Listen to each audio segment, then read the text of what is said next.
दोस्तों नमस्कार, N K education में आपका स्वागत है। और आज हम बात करने वाले हैं जल मंडल की। यहाँ पे आपको दिखाई दे रहा होगा कि आज हम जल मंडल की बात करेंगे। तो पर्यावरण की जो सीरीज़ मैं चला रहा हूँ, आज हम उसी का ये पार्ट आगे है कि क्योंकि पर्यावरण का ही उसी में सम्मिलित होता है आपका जल मंडल। तो ये भी एक इम्पॉर्टेंट चैप्टर है, इसके बारे में आज हम डिस्कस करते हैं। तो यहाँ सबसे पहले हम जैसे जानते हैं कि जल मंडल को हम हाइड्रोस्फीयर बोलते हैं। ये आपको पता है कि हम हाइड्रोस्फीयर के नाम से इसको जानते हैं इंग्लिश में। तो जल मंडल, थोड़ा सा इसका पहले ओवरव्यू हम समझ लेते हैं कि जल मंडल क्या है। देखिए, जल मंडल यदि पूरे पर्यावरण की हम बात करेंगे तो उसमें जल मंडल जो होता है ये आपका 3/4 या ये कह सकते हैं आप 3/4 हिस्सा जो पूरे अर्थ में जो कहीं पर भी जल है तो 3/4 हिस्सा है। और यदि हम परसेंटेज में देखो तो ये 71% ये हिस्सा है। तो फिर हम सेकंड पे आ जाते हैं। ये आज के पॉइंट्स होंगे जिस पे हम डिस्कस करेंगे। सेकंड पॉइंट्स में देखेंगे कि जल का वितरण और उसका स्रोत क्या क्या होते हैं। ठीक है, जल के वितरण और स्रोत की यदि बात करें हम, तो आप जानते हैं कि जल जो होता है, वाटर, उसके बहुत सारी तरह की वाटर बॉडीज यहाँ पर होती हैं जिससे हमें वाटर मिलता है, पानी मिलता है। तो यहाँ ध्यान देंगे कि हम यदि इसको डिस्ट्रीब्यूट करें, एक छोटा सा ओवरव्यू हम लें इसका कि कितना परसेंट, लगभग नियर अबाउट कितना परसेंट कहाँ से मिलता हमें। तो यहाँ देखिए, महासागर जो ओशन है आपका, जितने भी महासागर हैं वहाँ से आपका 97% जो होता है वो जल की प्राप्ति आपको वहाँ से होती है। जो 97% जल है इस दुनिया में, कहने का मतलब वो महासागर में है। ठीक है, लेकिन अब बात कहाँ पर आ जाती है? बात आज हम पानी के संरक्षण या हर चीज़ की इतनी बात करते हैं तो बात यहाँ पे अटक जाती है कि ये जल 97% तो है, लेकिन ये क्या सही है, क्या उपयोग के लायक है? तो यहाँ देखिए ध्यान से कि लवणीय, एक तो सबसे बड़ी बात है, महासागर का जल लवणीय होता है, खारा पानी होता है। और अनुपयोगी यहाँ पे है, उसका कोई ज़्यादा कुछ उपयोग नहीं है। तो अनुपयोगी लगभग वो इस तरह का पानी है कि उसको आप ना तो किसी चीज़ के लिए, खाने पीने और किसी अदर उसमें इस्तेमाल कर सकते हैं क्योंकि उसमें लवण पाए जाते हैं या खारा वो पानी होता है। ठीक है, अब बात करते हैं कि बर्फ़। सेकंड जो है, ये मैं आपको सोर्सेज बता रहा हूँ और सोर्सेज में किस तरह का वाटर है वो मैं बता रहा हूँ। देखिए यहाँ पे बर्फ़, यदि पहला हमने कंप्लीट किया, सेकंड में देखिए बर्फ़ स्नो जो होती है, स्नो आप जानते हैं कि यदि हिमालय की बात करें वहाँ पे स्नो है। और जो पृथ्वी के पोल्स हैं, जो अर्थ के पोल्स हैं, चाहे नॉर्थ पोल हो साउथ पोल हो, वहाँ पे बर्फ़ ही बर्फ़ है। ठीक है, तो दोनों जगह पे बर्फ़ ही बर्फ़ है। तो यहाँ जो है वो बर्फ़ जो है केवल जिससे हमें जल की प्राप्ति हो रही है वो है 2.0% टोटल स्नो है। और यदि जल का पार्ट, क्योंकि उसी की एक फॉर्म है, यहाँ हम बात करते हैं कि 2.0% में देखा जाए तो अलवणीय जो हो गया, डैट मीन्स इसमें क्या है, लवण तो नहीं है, लेकिन इसको हम डायरेक्टली उपयोग में भी नहीं ला सकते। ये आपको पता है कि अनुपयोगी है और 2.0, तो इसका कोई डायरेक्ट यूज नहीं हो सकता। आगे है नदी, झीलें, झरना। थर्ड है, देखो जितने भी रिवर्स हैं, जितने स्प्रिंग्स, जितने झरने हैं, चाहे पौंड हैं, नदियां हैं, तो वहाँ पे देखिए, पौंड में तालाब, जो तालाब हैं वहाँ पर भी 1% जो जल होता है, 1% जल हमें वहाँ से प्राप्त होता है। और वो 1% जल है अलवणीय, जिसमें जो कि खारा नहीं है। और खारा नहीं है तो वो इसीलिए खारा नहीं होने के कारण उपयोगी है। तो ये बात आपको यहाँ तक समझ में आ गई होगी कि जलमंडल का कितना विस्तार है, कितने परसेंट में है अर्थ में।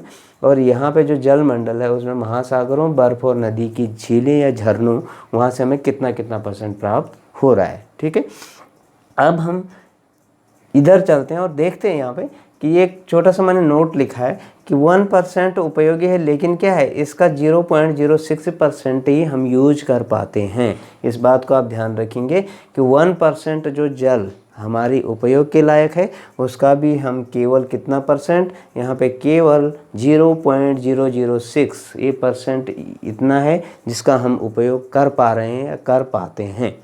ठीक है, अब आगे हम चलते हैं और यहाँ ह्यूमिडिटी की बात करेंगे, क्योंकि ह्यूमिडिटी भी कहाँ से आती है, जल से आती है।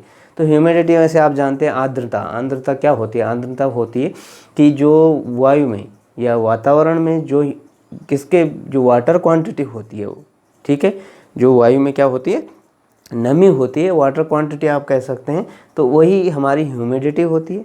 और उस ह्यूमिडिटी को यदि मेजर करना होगा हमें, तो हमें हाइग्रोमीटर इसका यूज करना होता है। तो यहाँ पे ह्यूमिडिटी जो है या आर्द्रता, इसको जो मेजर करने के लिए जो इंस्ट्रूमेंट यूज होता है वो होता है हाइग्रोमीटर। इस चीज़ का बात करते हैं जल प्रदूषण तथा बीओडी। जल प्रदूषण क्या है, देखिए जल में कार्बनिक और अकार्बनिक पदार्थों के घुलने से जल क्या हो जाता है, पीने योग्य या यूजेबल नहीं रहता है, और इसी को हम क्या कहते हैं, जल प्रदूषण बोलते हैं। और जल प्रदूषण में देखते हैं तो जल प्रदूषण के बहुत सारे कारण होते हैं। उद्योग हैं, आजकल बहुत सारे उद्योग आप जानते हैं, इंडस्ट्रीज हैं, इंडस्ट्रीज से सारा जो कूड़ा कचरा जो जितना होता है वो वहाँ डाल दिया जाता है जल में, उससे प्रदूषण। डिटर्जेंट्स हैं अनेक तरह की, जो हम कोई भी कीटनाशक यूज करते हैं, जब बारिश हो रही है तो चाहे वो खेतों में भी करेंगे तो भी वो पानी वहाँ जा रहा है, नदियों तक पहुँच रहा है, तो वहाँ पर उसकी क्वांटिटी बढ़ जाती है तो जल प्रदूषित हो जाता है। इसके अलावा कुछ जगह देखा गया है कि मरे हुए जीव भी लोग वहाँ पे भर देते हैं, उसके अंदर जितने भी डेड एनिमल्स होते हैं वो उनको डाल देते हैं। तो इससे हो क्या रहा है, वो सारा ही जल प्रदूषण को बढ़ावा दे रहा है, ठीक है। तो जल प्रदूषण के कारण तो ये है, मलमूत्र है, चाहे ये अन्य तरह का कोई भी कचरा है जो भी हम वहाँ पे उस नदी के अंदर हम फेंक देते हैं, या उसी से ये सारा जल प्रदूषण हो रहा है, कॉमन सी बात है। अब ध्यान देंगे कि यहाँ पे एक टर्म आ रहा है बीओडी। बीओडी देखो, बीओडी जब हम जल प्रदूषण की बात करते हैं उसको हम यदि मेजर करने जाएंगे तो मेजर हम कैसे करेंगे उसका, आखिर उसके मेजरमेंट की जो यूनिट्स होती हैं क्या है। तो यहाँ पे बायोलॉजिकल ऑक्सीडेशन डिमांड, एक बायोलॉजिकल ऑक्सीडेशन डिमांड जिसको हम बोलते हैं जैविक ऑक्सीजन मांग। और ये जैविक ऑक्सीजन मांग ही होती है कि जो क्या करती है, ये डिसाइड करती है कि ये जल जो है ये प्रदूषित है या नहीं है, ठीक है। अब जल प्रदूषित है या नहीं है तो ठीक है, बीओडी में हम इसको मेजर करते हैं, लेकिन ये होती क्या है बीओडी। बीओडी देखिए, एक तो जल के अंदर बहुत सारे जीवधारी होते हैं, ये आपको पता है, मछलियां हैं बहुत और तरह के भी हैं, ठीक है। एक जीवधारी वो हैं, और सभी लगभग जो जीवधारी हैं कोई भी ऐसा नहीं है जो श्वसन सभी करते हैं, रेस्पिरेशन करते हैं, ऑक्सीजन की ज़रूरत होती है। तो ये एक ऑक्सीजन की ज़रूरत तो वो हुई उनकी, लेकिन यहाँ बीओडी की जब हम बात करेंगे तो बीओडी कौन सी ऑक्सीजन होगी, उन सब चीज़ों के अलावा वहाँ पर होते हैं माइक्रो ऑर्गेनिज्म, या आप कहेंगे उसको बैक्टीरिया, ठीक है, जो छोटे बैक्टीरिया होते हैं। तो क्या होता है कि जो पानी में जो जैविक कचरा होता है उसको डिकम्पोज कैसे कौन करेगा, तो ये काम होता है बैक्टीरिया का, छोटे स्मॉल बैक्टीरिया का। और वो जब उसको डिकम्पोज करते हैं तो पानी फिर क्या रहता है, साफ़ रहता है, कहने का मतलब। तो उसको जब वो साफ़ करते हैं तो डिकम्पोजिशन के लिए वो बैक्टीरिया भी शोषण करते हैं, तो उनको जो भी रिक्वायर्ड जो क्वांटिटी होती है ऑक्सीजन की, जो उसको डिकम्पोज करने के लिए चाहिए होती है, उसको हम बायोलॉजिकल ऑक्सीडेशन डिमांड कहते हैं। ध्यान यहाँ चलते हैं और जल प्रदूषण से होने वाली हानियों के बारे में हम बात करेंगे। तो जल प्रदूषण से क्या हानियाँ हो रही हैं, देखो सिंपल सी बात है कि जल प्रदूषण होता है, प्रदूषित जल को हमने पी लिया, क्या होगा, बीमारियाँ होंगी। बीमारियाँ होंगी तो कौन कौन सी होंगी भाई, यहाँ पे देख लीजिए, डायरिया होगा, ठीक है। डायरिया के अलावा टाइफाइड है, टाइफाइड पीलिया है, हैजा है, मिनीमाता है, और इटाई ये है, ये रोग यहाँ पे हो जाते हैं। तो पहले समझ लीजिए कि ये बाकी की जो ऊपर की जो बीमारी मैंने आपको बताई, डायरिया, टाइफाइड, ये आपने सुनी है। यहाँ पे दो जो बीमारी हैं ये अलग से लिखी हुई हैं। ये अलग से लिखने का रीज़न ये है कि ये होती हैं धातु, जब कोई स्पेशल कोई धातु मिल जाती है किसमें, पानी में, और फिर उसको कंज्यूम कोई कर लेता है तो उसको हम फिर, ये जो दोनों बीमारियाँ हैं ये धातु के कण जब पानी में मिले हों या उसकी कुछ क्वांटिटी हो तो तभी जाके ये बीमारियाँ होती हैं। तो ये HG, यदि हम यहाँ की बात करें HG, तो ये मिनीमाता रोग जो होता है ये पारे की अधिकता के कारण होता है। पारा यदि पानी में उसकी क्वांटिटी हुई और उसको कंज्यूम कर लिया तो डेफिनेटली यहाँ पे मिनीमाता रोग, इस तरह का रोग होता है। इटाई ये कैडमियम जब पानी में घुला रहता है, कैडमियम एक धातु है जिसके कारण यदि पानी में घुले हों तो उसी को कंज्यूम करने से इटाई रोग होता है। अब जल संरक्षण की हम बात करेंगे कि जल संरक्षण के बारे में क्या क्या अभी तक किया गया है इंटरनेशनल लेवल पे, और जल संरक्षण क्यों ज़रूरी है। तो इसके बारे में बहुत ज़्यादा डिस्कशन की ज़रूरत हमें नहीं है कि जल संरक्षण क्यों ज़रूरी है। ये आप समझते हैं इम्पोर्टेंस क्या है कि जल है तो कल है, आपने सुना होगा, तभी जीवन है, तो जल ही जीवन है, ये भी आपने सुना होगा।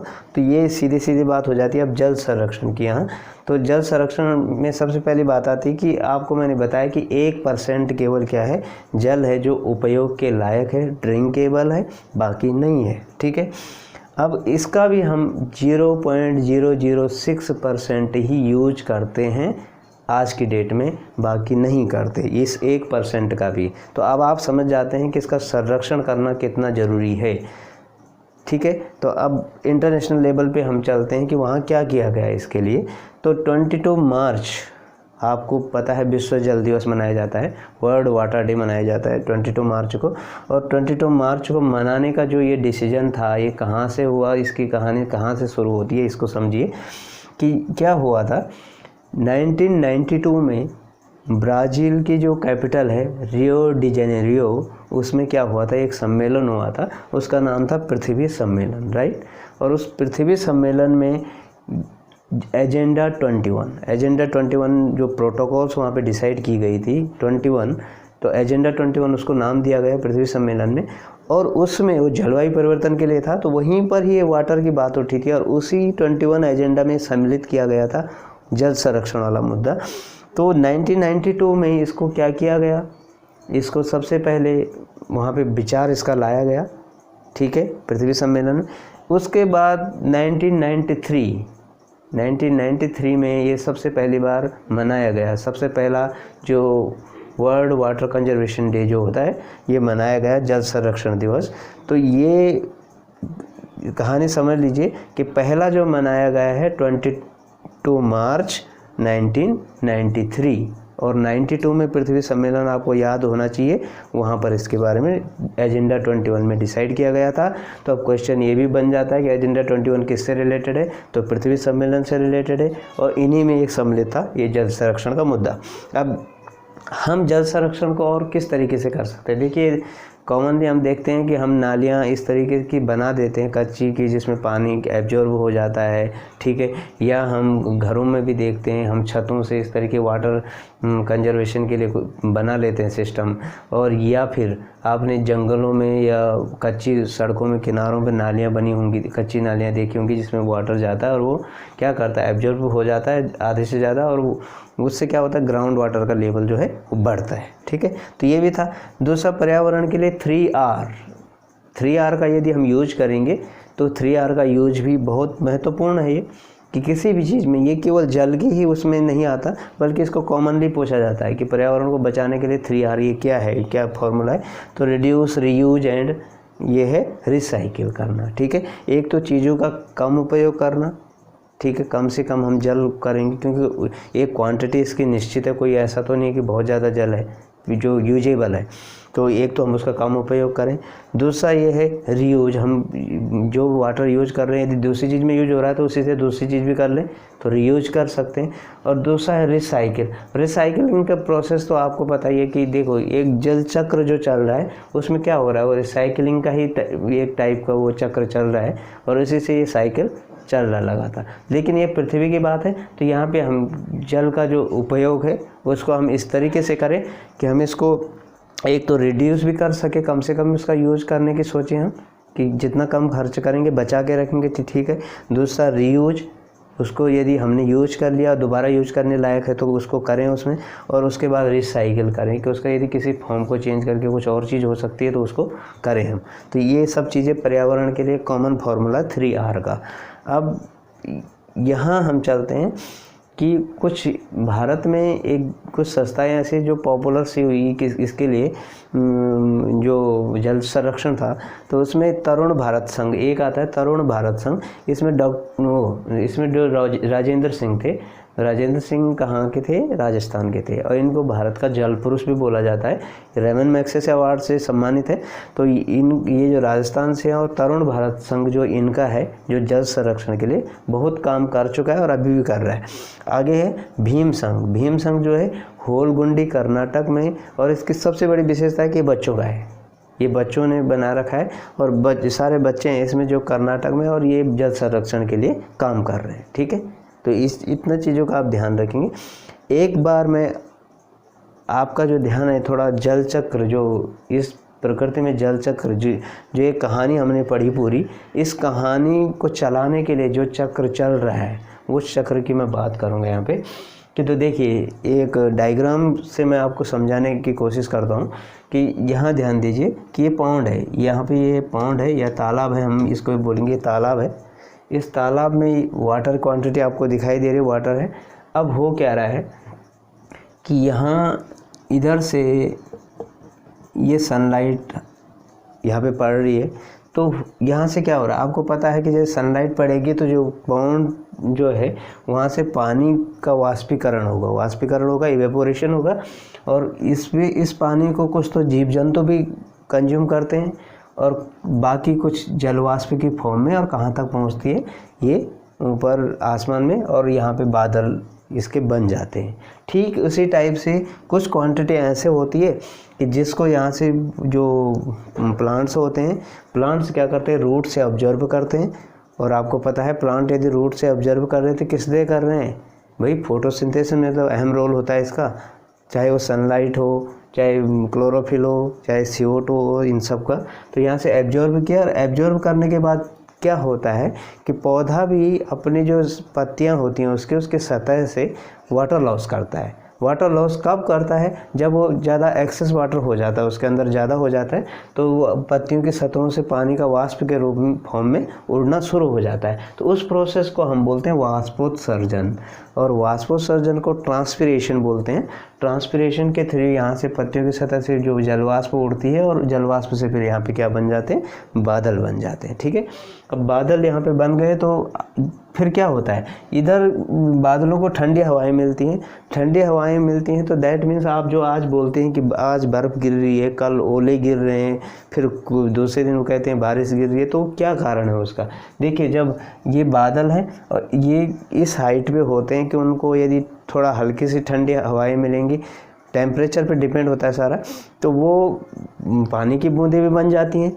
बहुत ज़्यादा उससे भी ठंडी मिलेंगी तो वो हेल्स में भी चेंज हो जाती हैं, और उससे भी ज़्यादा ठंडी मिली तो वो स्नो भी बन जाता है। दैट मीन्स ये सारे फॉर्म है वाटर के। ठीक है, ये सारे, और बर्फ़ जितना भी जो कुछ भी आप गिरता है, मतलब एक ही चीज़ की फॉर्म है अलग अलग जो चेंज होके गिरती हैं, लेकिन वो डिपेंड करती है हवाओं पे कि विंड जो है वो कितनी कोल्ड है, कितनी ठंडी है, उस पर डिपेंड करता है। तो अब यहाँ पर ये आपने समझा, जब ये विंड यहाँ पे मिलेंगी तो क्या होगा? संघनन होगा या कंडेंसेशन होता है। कंडेंसेशन क्या होगा? जो वाटर वेपर होता है, जलवाष्प होता है, वो वाटर में चेंज हो जाता है, वाटर की फॉर्म में चेंज हो जाता है। इसी प्रोसेस को हम बोलते हैं संघनन या कंडेंसेशन, राइट।